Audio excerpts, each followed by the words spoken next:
Hey, it's Dr. Joe from Atlanta. Welcome to Your Wellness for Life. It is Friday night, pizza night. We probably sell the most pizzas Friday night than any other night.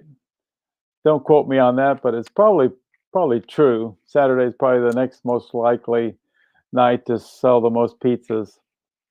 All right, so the weekend is upon us, and you're going to be spending some time maybe with family and friends. Maybe we're still in the pandemic, so we're supposed to be careful about who we associate with. But tonight's topic will be kind of a good one.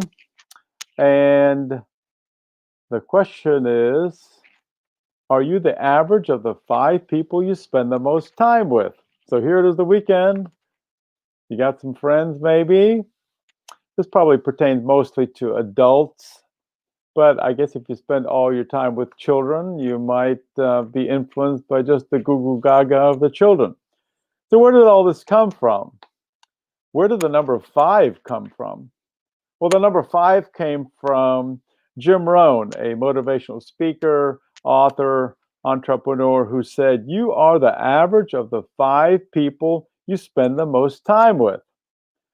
And there's a Harvard social psychologist, Dr. David McClellan, who said, the people you habitually associate with determine as much as 95% of your success or failure in life. Whoa, that's also called your sphere of influence or your inner circle. 5 people, could be 6, could be 4, could be more. All right. But not everybody agrees. So there's an interesting article by David Burkus in 2018, and he said, you are not the average of the 5 people you surround yourself with.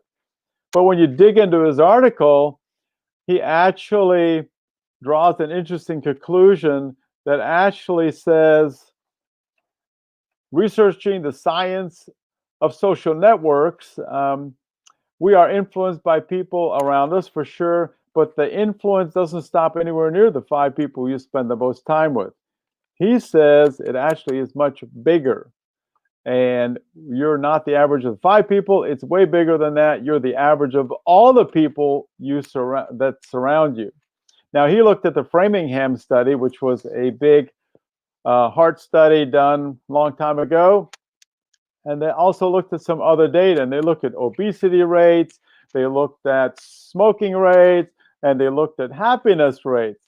And what they found is that the further out you got from your inner circle, the less likely you were to be obese, smoking, or happy.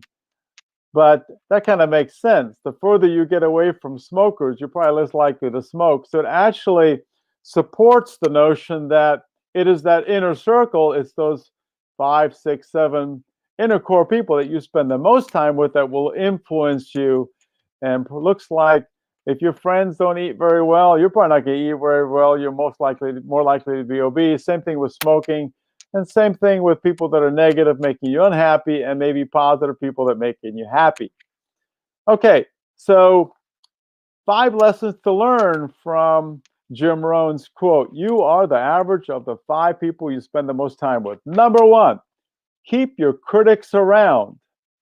We all like to be stroked. We all like to be told how great we are. But remember that teacher in high school, the teacher in college that was just a pain in the butt?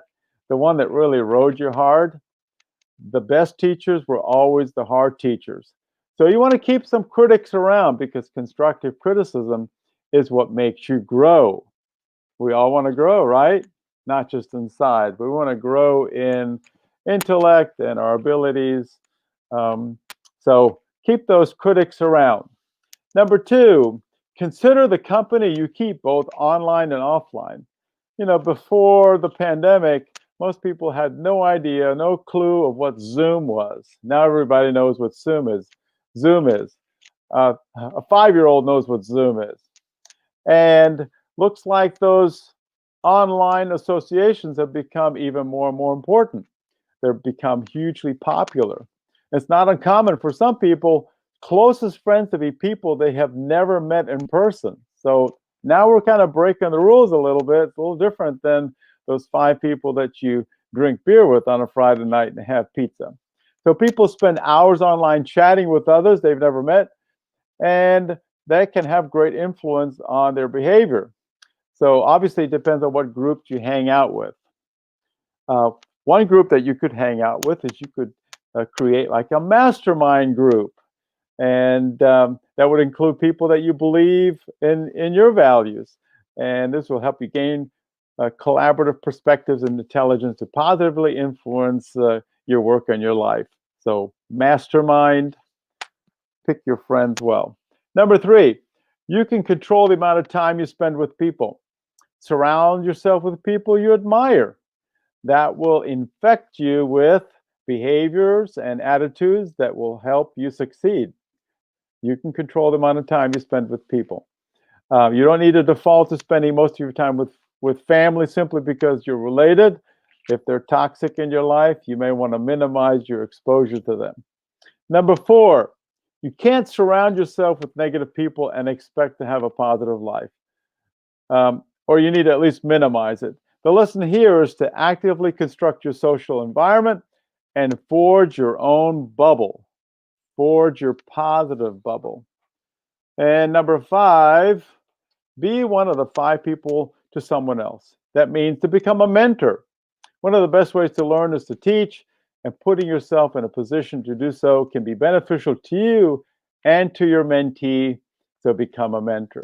So those are the five